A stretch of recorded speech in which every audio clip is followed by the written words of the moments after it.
Hello, welcome back to the channel. It's Thomas here, back with another video.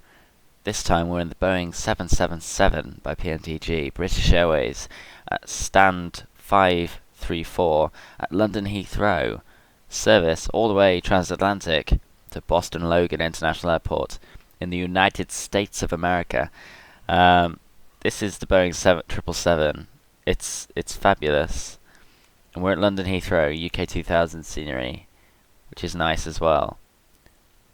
And so yeah, as you can see, the weather's not that great either. In fact, to be quite fair, it's pretty bad. Clouds are probably about 700 feet. And then also, equally at the other end, in Boston, the weather's even worse. So just prepare for a flight full of rubbish weather. I mean, seriously, it's bad. And you'll find out just how bad it is when we get into the air. But look at that, it's just grey. You can't see anything. Anyway, we are cold and dark. So let's jump into the cockpit of this aerocraft. Stand 534, as I said. And yeah, it's pretty dark. So let's get the batteries turned on. Now forgive me, I haven't flown this aeroplane for a very long time, so if I make mistakes, I do apologise. It's quite funny actually, because I'm here going, where is the battery switch? It's right there. Okay. So let's start the APU, and then really it's kind of just a waiting game. You sit and you wait for the APU to start, because really we can't really do anything until then. But while that does that, I think I might just talk about the route. We are departing Heathrow from runway 27 right on the Compton 3 Foxtrot departure, which takes us out obviously to Compton, and then really we kind of fly out of South Wales, and then we cross over the Republic of Ireland, and then we enter the transatlantic North Atlantic tracks from the waypoint called Pickhill. And that's when we get onto the NAT tracks, starting off with 5740 north and then 5650 north, and then our ending point is Scrod, I think they call it, Sierra Charlie Romeo Oscar Delta, and then we enter into American airspace, and I think we go down over Canada. And then apparently we're going to land runway 33 left at Boston. But really, I don't know. So, that's our flight. It's quite good. I'm excited. I hope you are. I believe the APU has come alive. And now the screens will do like a self-test. It's a bit freaky, quite strange. Lots of beeping and buzzing, but it's quite interesting. Oh, here comes the FMC. Brilliant. I do like it when this aircraft wakes up. It's like a sleeping giant, really. That's my description of it, I guess. So let's get the emergency lights armed. And I think that's about it. Oh, we could turn the seatbelt sign on. I guess that's something we could do. And now we just wait for this, for the self-test. But yeah, I haven't flown this in a very long time. Oh, there goes the fans, they've gone off. Yeah, I haven't flown this in a long time, and we shall see how I do. You could be the judge. You always are, with your comments. Yeah, seriously. If you do enjoy the videos, then I do appreciate a thumbs up. Or if you enjoyed it enough to want more of it, then you know exactly what to do. You click that subscribe button, and that'll notify you when I upload more videos, which should be soon. I don't know, should be soon. So still waiting for the APU. Well, no, I think we aren't waiting for the APU anymore. We're now waiting for the self-test to start on these displays. Because if we go down to the FMC, because it's really dim, not that interesting. Probably look just like me then. Dim and not that interesting. So I found that funny. I don't know whether you found that funny. There you go. The FMCs have come alive. Here goes the self-test. We have one display.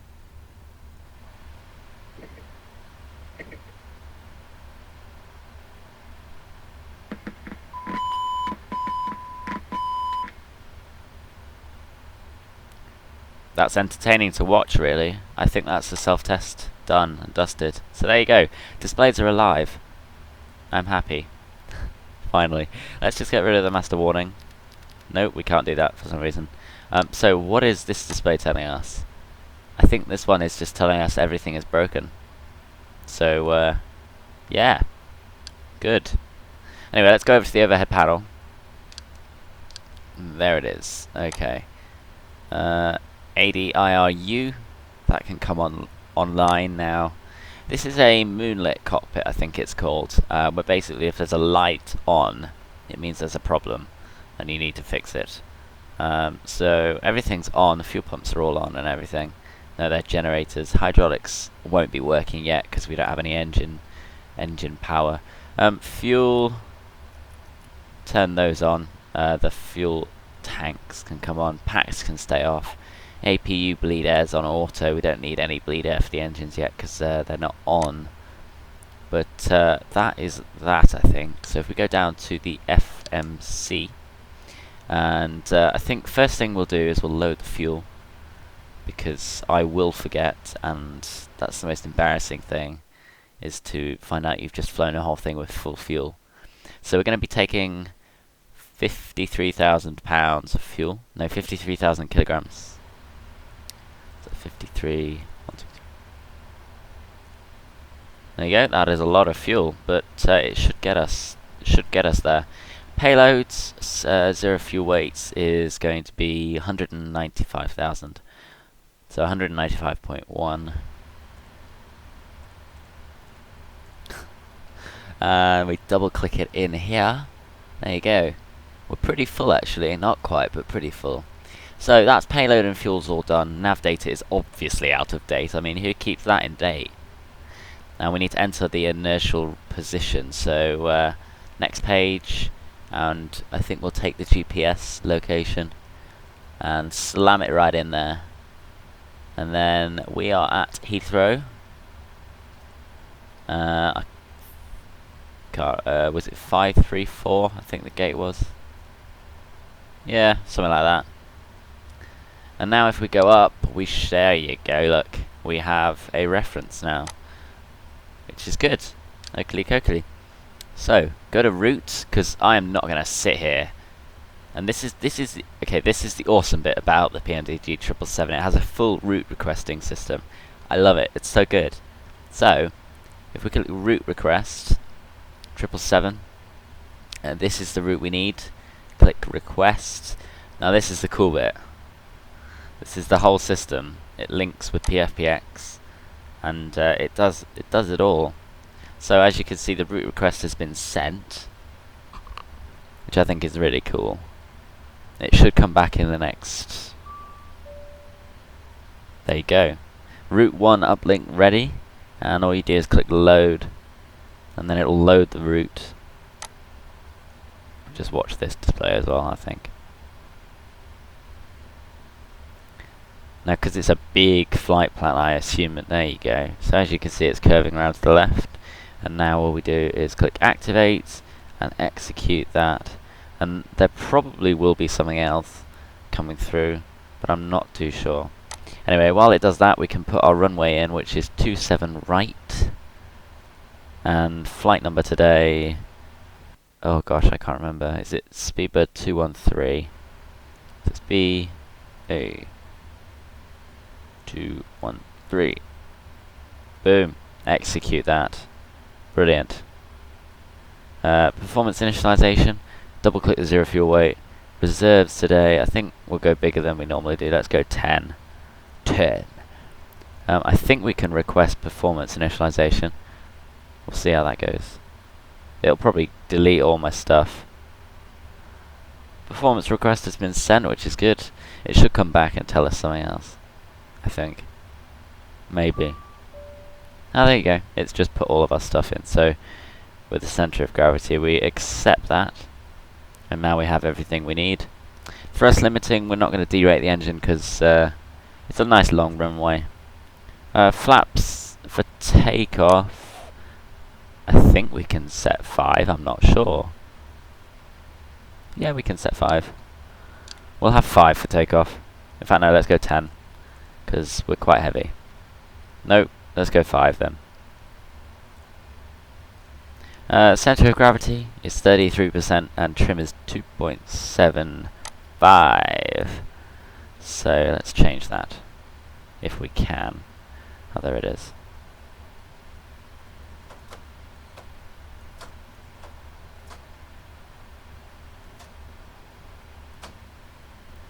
Okay, the trim doesn't seem to be changing.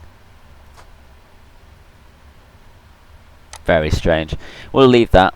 That gives us V1 of 141, VR of 149, and V2 of 159, so not too bad on the speeds, really. Departure and arrival. As I said, it's the Compton 3 Foxtrot departure, I believe. Runway 27 right. Compton 3 Foxtrot. Runway 27 right. Execute that. And there you go, because it goes straight out, which is lovely. And then all we need to do is just go through here and check there's no discontinuities, because there's our transatlantic nat tracks. Just checking that there's no discontinuities, which there isn't, which is great. And now we go init ref, takeoff, thrust limiting. No, we're good, I think. Let's go progress page. Apparently we should land at KBOS Boston with 11.2 tons of fuel, with reserves of 10 at 1926 Zulu, which sounds good. Everything else looks pretty good. Okie dokie. Let's prepare the cockpit for departure. We'll switch that to hectopascals at the moment, and just press B. I'm sorry, I cheated. I will zoom that out and put traffic on, and also data as well. MCP, quite important. Switch the flight directors on both sides, and we'll set our transition altitude of 6,000 feet, and that looks good, I think. Overhead panel, this bit here is quite important. Seatbelt sign is on, which is great. Landing lights can come on. Runway turn-off lights don't need. Taxi lights can come on as well. Strobes can come on. And I just like to light the whole aircraft up, so we'll switch all of that on, which is great. Okay. Everything else looks pretty good, really. There's lots of lights, and that's because we've got no electrical power from the engines yet. So everything looks pretty good, really, for start. Yeah. Good. Go down to this panel down here, and just for habit, because I forget if I'm on VATSIM, I need to remember to do it every time. We're not on VATSIM today, but 122.8, and the squawk code, just set something random, I guess. If I can get it to scroll. There you go. 6547 on the squawk. Sounds good.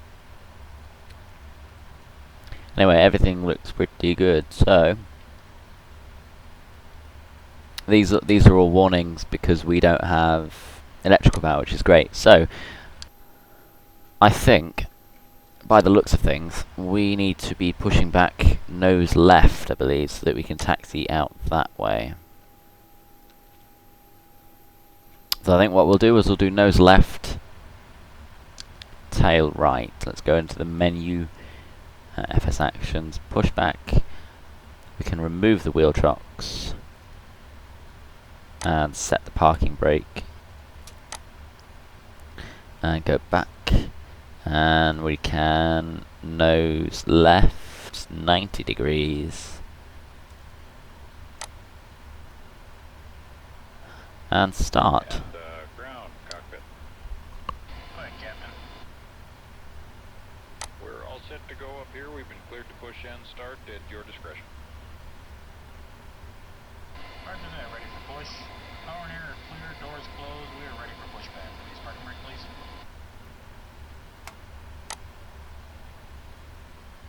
Okay, parking brake is off, cleared to push. Good.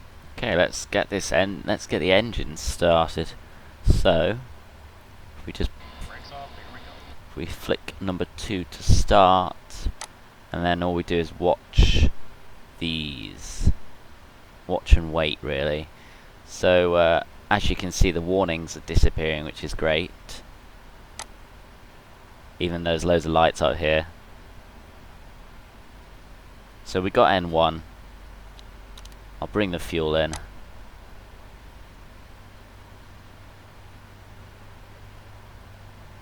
And hopefully the exhaust gas temperature should come alive sometime soon. And there you go, as you can see it is.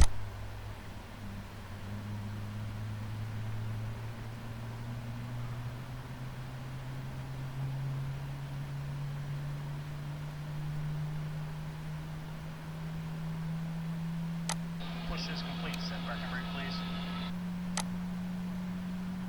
Alright, brakes are set and pressure's And normal. we'll start engine number 1. Okay, sir. Tow bar is off. Pin is out. Watch for the pin on the right. Alright guys, thanks. You're cleared to disconnect. We will be watching for the pin and the release from guidance on the right side of the airplane, and we'll see you guys next time through. Roger that. Have a good flight. And we got N1, so we'll bring the fuel in. And we'll be watching for the exhaust gas temperature. And also making sure this doesn't surge up too far.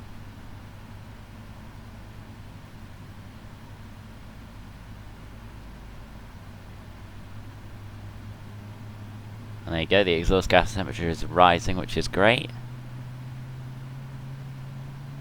And one last thing I did forget to do was to close the door, so I think we'll do that. That's a newbie mistake. There you go, you can hear the starter switch has gone back to normal, and we'll arm the door. Great. Okie dokie. So everything looks good, I think, on that front. So we can go up to the overheads, and we can bring the hydraulics online, and then turn the packs on. And I think everything looks good.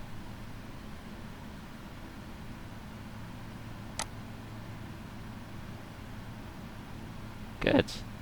I think everything is pretty good.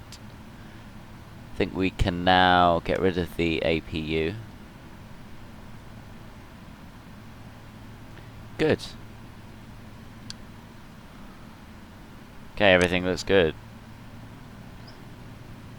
Before we taxi off, we'll do before taxi checklist. We can set the auto brake to RTO and bring the flaps down to 5 degrees. And that will also check that we have hydraulics, which it does look like we do. Yep.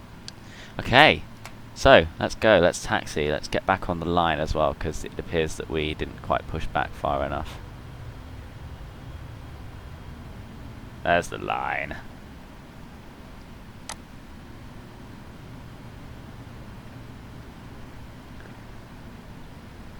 And we come back round. If you go outside, that's my taxi cam. Do you like it? I think it's quite good. That's just me. So we do have quite a long taxi, really. Actually, we got to taxi all the way down the runway, which is down there. In fact, you can't even see it; it's that foggy. It's just irritating. The weather is so bad.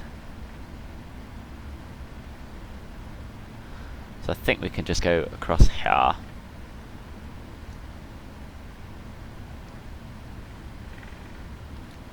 We don't want to go 09 left. We want to go 27 right. So I'm gonna pull around here. It's a pretty sharp turn, 90 degrees.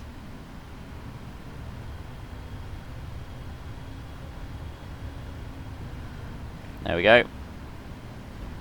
And now we taxi all the way down. In fact, look at this fog. It's so bad.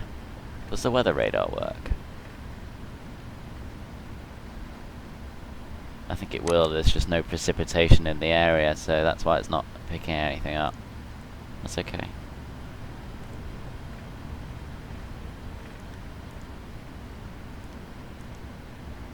What else can we have on here? No, not severe. That's cool.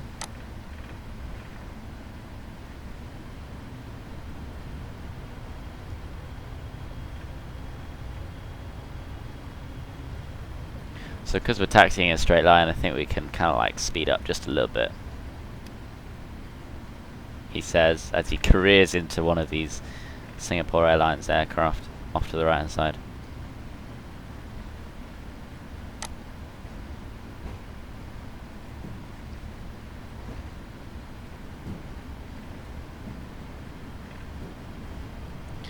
Now, as you might be able to see, well, in fact you probably can't because it's so foggy. Just look at that. This is apparently weather provided by Active Sky, so it's not wrong. But I'm in the Midlands area of the UK, and it's nice and sunny and clear blue skies. So I don't know what's wrong with these guys. They've just got bad weather. But hey ho, this is a modern aircraft with lots of sophisticated technology to assist me in the event that the weather doesn't play ball, which it doesn't seem to be at the moment, but it's all good, it's all fine.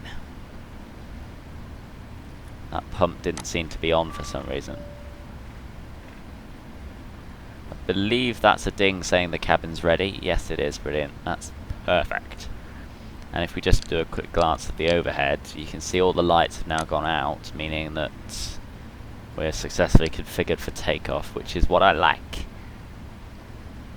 The only warning we have on the ICAS is that TCAS is not working, so it should be now. There you go, we've got traffic announcement only, because I don't really want it careering off anywhere, telling me that I'm going to crash with someone, because I'm not on a network at all, so that would be funny if it did that. Anyway, that is apparently an aeroplane over there, but it doesn't look like an aeroplane. Something is very broken. Anyway, I think we'll do an intersection departure at the next one, after this one on the left. I think we don't need full length. I know we're heavy, but we're not that heavy. That's famous last words, that is, isn't it, really? You can just imagine me coming up to go, okay, maybe we were a bit heavier than we thought. But this is Pluto. I just love how they name the holding points. Okay, that's a bit of a sharp turn, maybe not. I love how they name the waypoints after things. I think that's just really quite cool. Okay, just pulling round here. And I believe the approach is clear by TCAS. This is holding point Alpha 3. So the approach is clear. Runway is also clear. And I think we'll just pull on to the runway. This is the correct runway 2, runway 27 right. It should have told me that, actually. The runway incursion warning system should have told me, or whatever it's called. But it didn't! Maybe I didn't turn it on. Anyway, nicely lined up. Everything looks good before takeoff. Okay, let's go! So, power is set for 50%. And stable. Toga is engaged.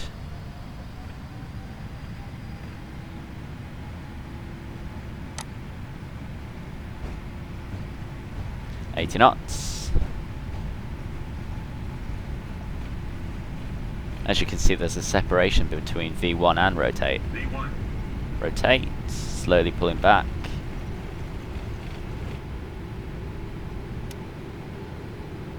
And we have positive rate, gear up.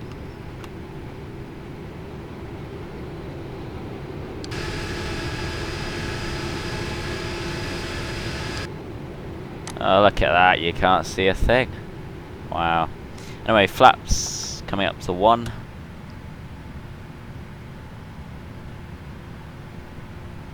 And we are now in the cloud.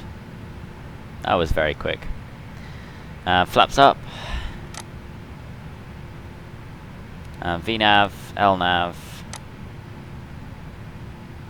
and autopilot engaged.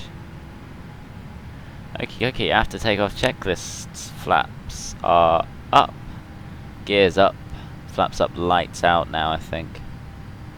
Brilliant, autopilot, LNav and VNav is engaged, and I think what we'll do is we'll just switch this over to thousands.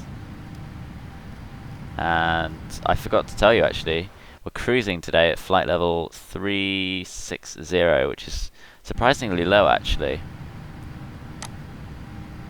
And there you go, we enter out of the fog, so only about 5,000 feet worth.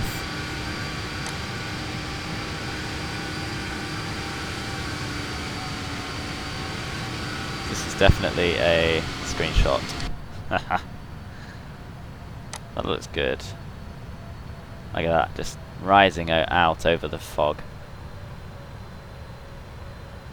Okie dokie, so let's just spam altitude intervention a lot. As you can see, the FMC is reconfiguring it. Hopefully we should continue climbing. Continue climbing all the way up.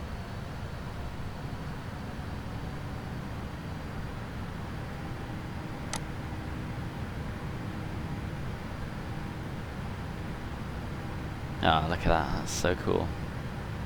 So, the time is 13:22 apparently. If we look at the progress page, it might tell us we should arrive at 1938 Zulu. So about 20 minutes to 8 local time. 20 minutes to 8 Zulu, which I'm not sure what local time is, but very cool. Anyway, just going through 8,300 feet. I think we'll just be preemptive really for 10,000 feet, which will just be landing lights off. And then seatbelt signs off, because it's meant to be a really steady climb really all the way up to flight level 390. But anyway, that's about it for the departure. Hope you enjoyed it. Stick around for the landing, because it should be really interesting actually, because the weather's crap, so we'll find out. It's pretty bad. Anyway, thanks for watching. Join us again in the next part of this video for the landing.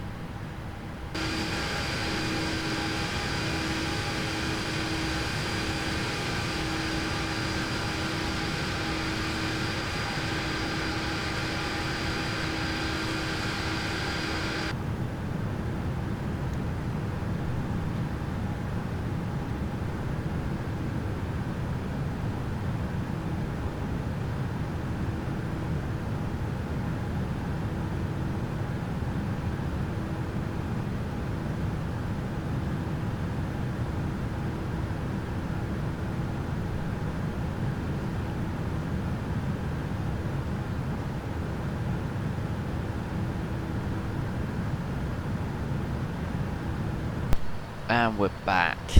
Hello. Welcome. This is the landing phase of the video. And if you're wondering what I spent the last 5 or 6 hours doing, it was basically watching a couple of films and then a couple of episodes of Jeremy Kyle, and now I'm pumped for the landing. Oh yeah. That's so sarcastic. Anyway, we're about 20 miles until top of descent, which is great. But I thought it would be a rather appropriate time to sort out our landing. We're landing on runway 33 left at Boston, ILS 33 left, and I believe it is the Oosh November 2 33 left arrival, and we'll execute that and just join the discontinuity up and check for discontinuities, which we don't have. And we shall also, what I forgot to do in part 1 of the video was I totally forgot about the checklist. I know you're thinking, how the hell did you manage that? But let's just go descent checklist and just check everything's done. Recall is checked. Notes, I haven't got any. Auto brake, I believe we're going to be using level 2 because it's a pretty short runway. Landing data, we haven't done actually. See, this is the reason why we have that. Flaps 40, no, flaps 25, speed 140. So landing data approach ref is 140 knots, flaps 25 is set. Approach briefing, I'll do that now. So that's the descent checklist complete. And it goes back to the pre-flight because we haven't done it. But anyway, let's disable that. So our approach briefing. What I'll do for that is I'll flick it over to plan mode, and we need to sort this mess out because it looks like it's a bit of a mess. It's a bit of an understatement. So let's just move the camera over here. In fact, no, what we could do this. There you go. It's in plan mode, but we just need to zoom in a little bit. There you go. Okay, so let's go on legs page, step through it. Okay, not really sure what's going on here, but there appears to be a discontinuity. So we go around here,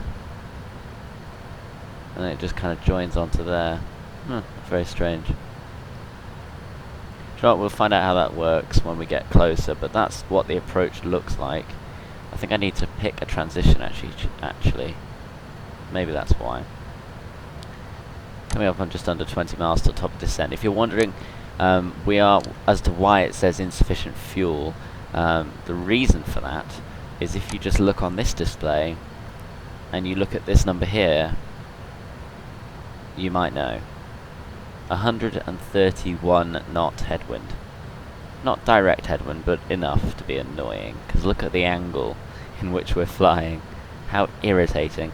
But anyway, we've dealt with it, but this wasn't forecast, because otherwise it would have given me a different estimate. But imagine what speed you'd be getting going the other way. 131 knot tailwind. That would be awesome. Anyway, let's reset the MCP altitude to 10,000 feet, just as a figure that I've pulled out of my head. And that looks to be it. Let's just go and see what we can do in terms of transitions, departure arrivals. What's this? Oh, maybe that might help. I don't know. I'll click it anyway and see what happens. Oh, whoops.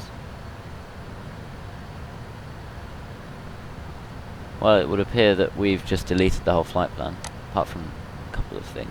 So let's just go on map.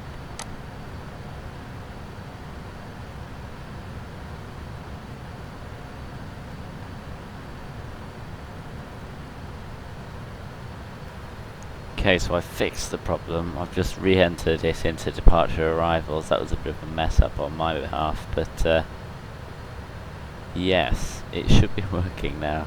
That was a what's going on moment, if you know what I mean. Anyway, let's flick it to map mode, and there's plan mode. Very strange.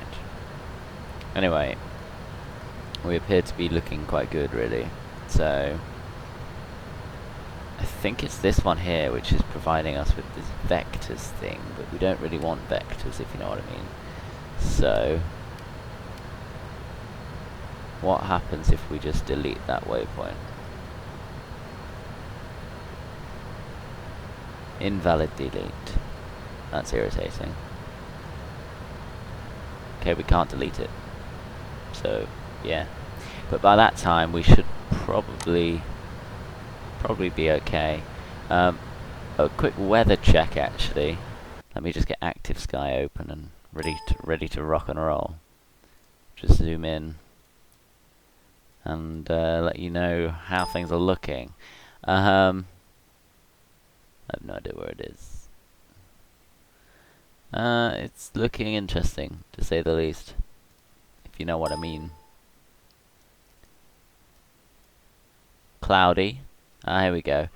We got winds of 330 at 6 knots. Visibility is 10 kilometers plus. Broken at 1,000 feet. Overcast at... oh no, that's wrong. We need current time.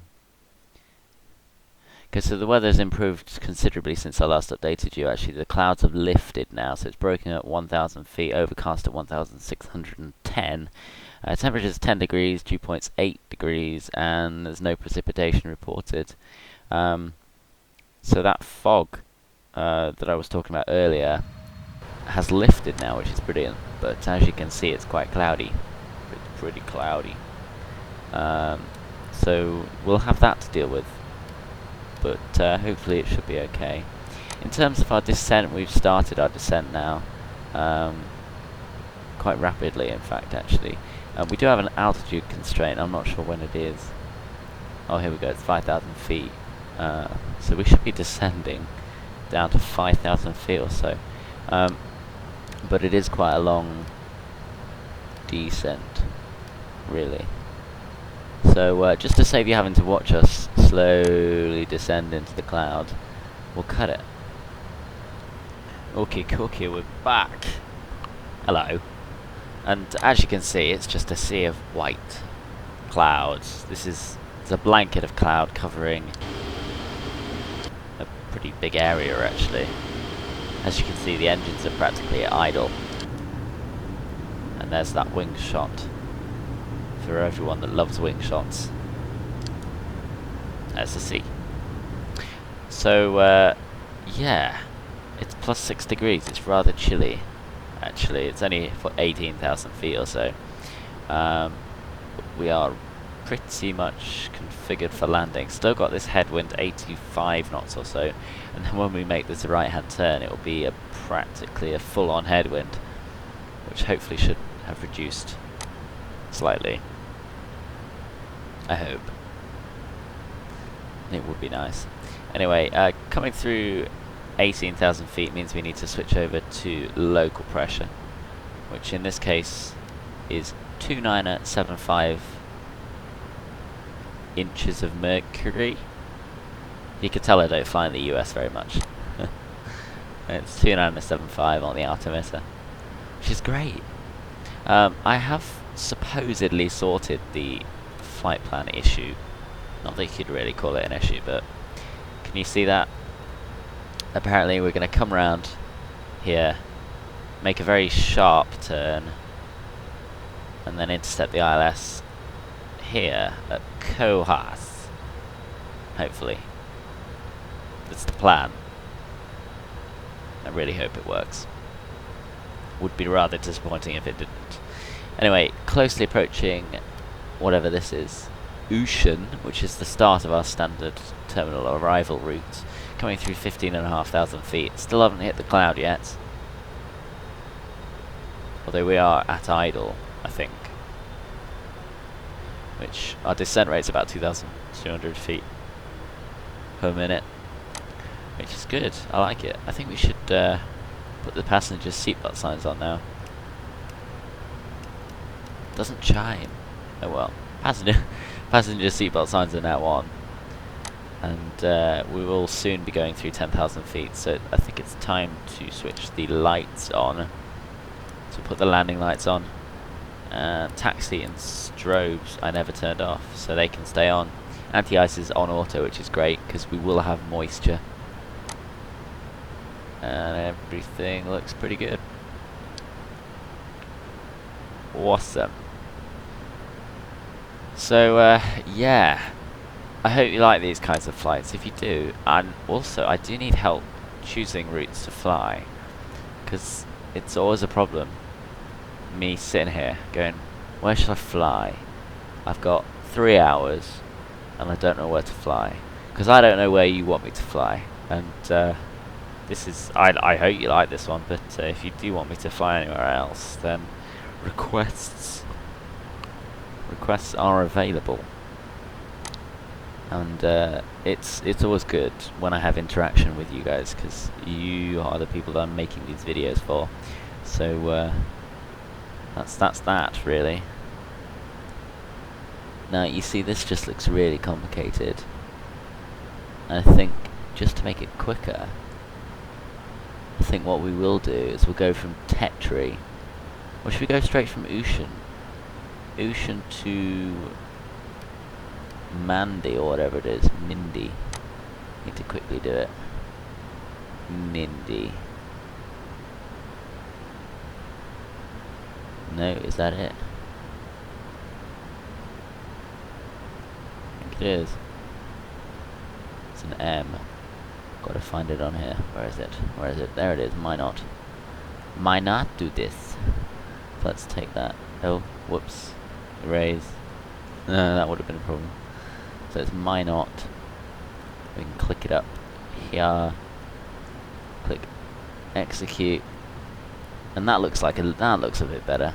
It also reduces the turn that we have to make, which I think is a good thing. Because let's be honest, that turn was pretty sharp, and we're in a 777. I always forget this.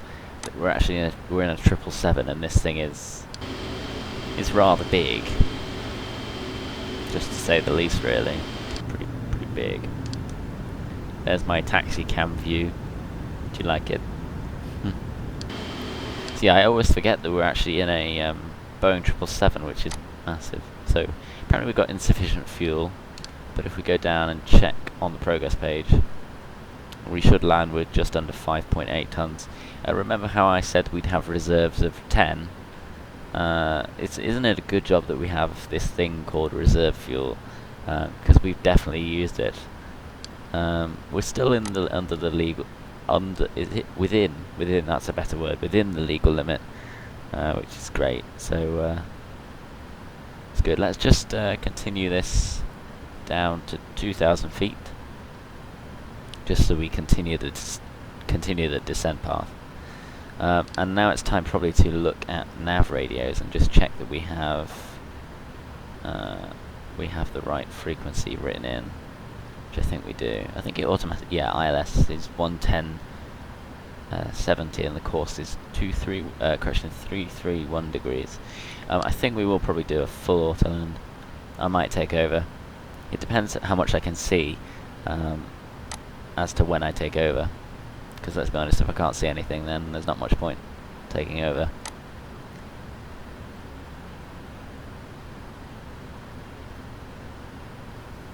Okay, we're just coming through 8,500 feet, and the cloud layer appears to be approaching. Although the problem with this is you can't quite tell how far below it is, really. It looks... don't know whether it looks quite close. Although this layer over here looks like we are below it. So we should be entering the clouds anytime soon, which is great, because we'll definitely find out what visibility. A quick check of the weather on the ground at Boston. Just another quick check. Clouds are at 1,000 feet, broken, and then overcast at 1,610 feet, which is great. There comes the ILS glide slope, which means we're going to be descending through that, I believe. 5,000 feet apparently, and then 1,500 feet by the time we reach Cohas.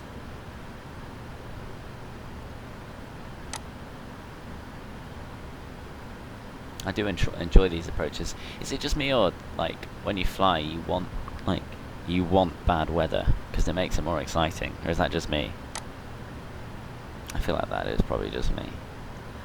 Although the reason you buy Active Sky is to use it, and the way I feel like I utilize it more is when we have severe weather. It's quite funny. Anyway, not sure why the descent rate's decreased. I hate it when it does that. Cloud is getting ever closer. Maybe the wing view might help. Nope, that didn't help at all. Though I do think they've done the wing very nicely. It does flex. The winds are doing okay. We have a 50 knot headwind at the moment, so that's probably why our ground speed is quite low.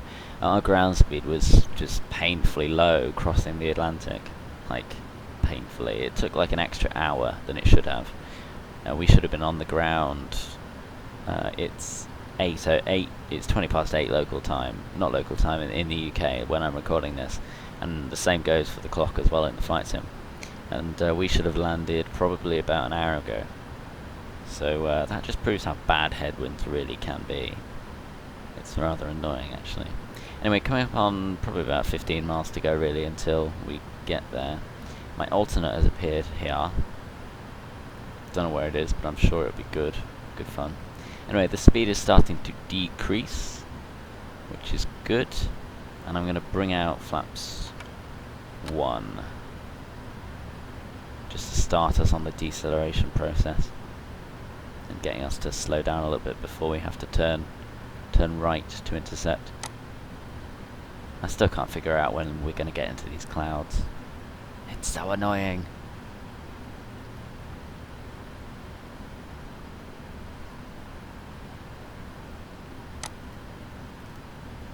Just going to bring the speed back to flaps 1 speed.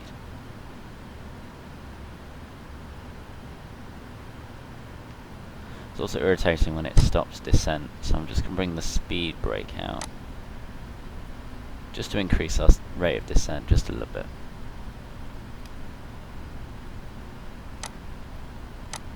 I think it needs to intervene on it as well, just to get us to continue, because it's 5,000 feet by this waypoint, but I need it to ignore that. Anyway, flaps 5 can come out, I believe, just to continue us and bring the speed down appropriately. Just to continue us on that descent rate down to 2,000 feet by a time. In fact, I'll just to humour it, so I'll probably just bring it down to 1,500 feet. And we're going to start our gentle turn.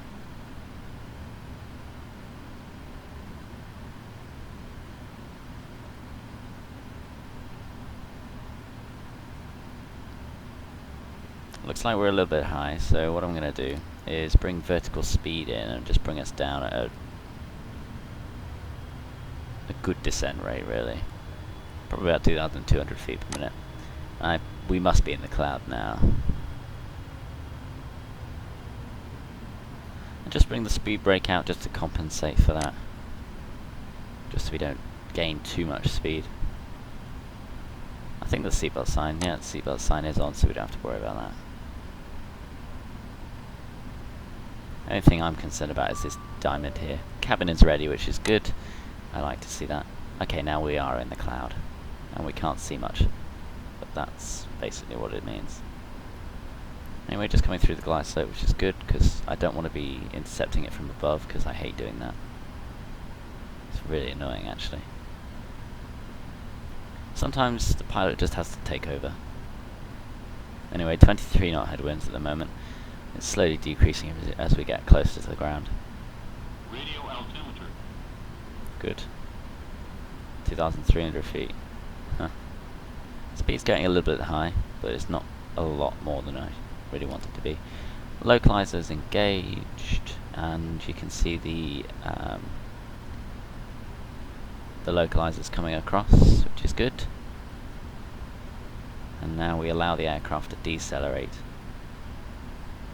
back to our speeds. Going straight through the localizer, but it'll bring us back round. I should have pressed that a little bit earlier, really, to be quite honest.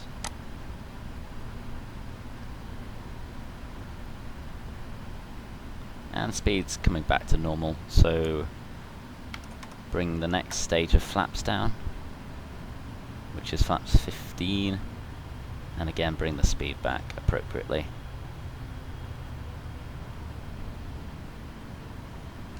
Just going to remind myself of our speed. It's 140 at flaps 25. There you go, just coming back onto it, which is good. Reduce the range down.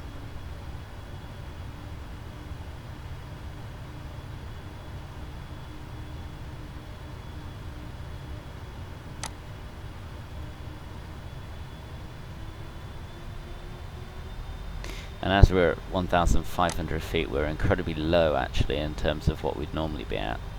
So that's why it's only just responding. And now we see the diamond moving. I'll flick this over to approach mode and wait until we intercept the glide slope. And the ocean is right there. That is really low. And I think we'll bring the next stage of flaps down. flaps 20. And gear can come down. Just coming through the glide slope. There you go. Land 3, roller and flare is enabled. And speed's looking good. Bring the flaps down to flaps 25.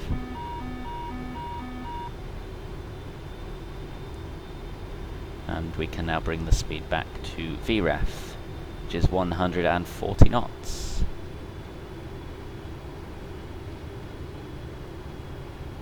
And just out in ahead of us is the runway. Just there, look at that. We have a 9 knot crosswind, or thereabouts. That's not bad, is it? Anyway, just coming through 1,000 feet. Still got land 3 roller and flare enabled.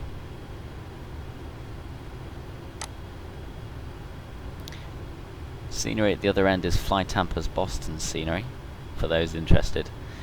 It's winter, so it's showing us that. It appears we've lost autoland, not really sure why, but I'll be taking control back from this in a minute. In fact, I've totally lost my confidence in it, because that speed is dreadfully low.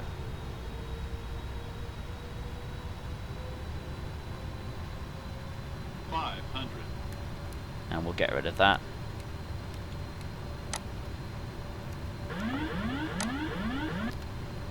And we now have control of the aircraft, just slightly off to the right hand side of the runway. And slightly just a little bit too high.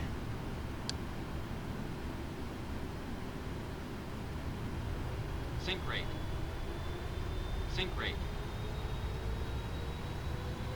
There you go, now back on track, which is good. Speed's still a little bit too low. 100.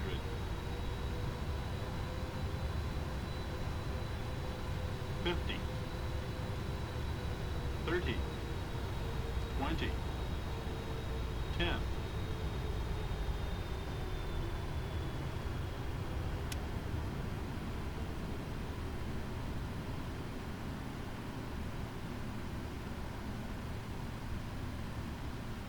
There you go. That was a pretty soft landing. Huh. This is an incredibly light aircraft. And slowly lowering the nose to the ground. And applying some brakes. Just coming through 60 knots. Auto brakes have disconnected as well. And I think we can make this turning to the left actually. Quite sharp, but we should be able to do it. There you go. Not too shabby. I was getting a little bit concerned about the aircraft's speed, because it was looking a little bit... I was concerned, I could say. I was concerned with the aircraft speed, because it was looking quite slow. I don't even know where I'm going. Does anyone know where I'm going? I don't know where I'm going. Anyway, I won't waste any more of your time. I'll let you all go off and enjoy the rest of your day, but thanks very much for watching, and if you did enjoy the video, don't forget to give it a thumbs up, and if you enjoyed it enough to want more, then just hit that like button. It is much appreciated. But from the team at PC Flight, thanks very much for joining me, and I'll catch you next time. Bye bye.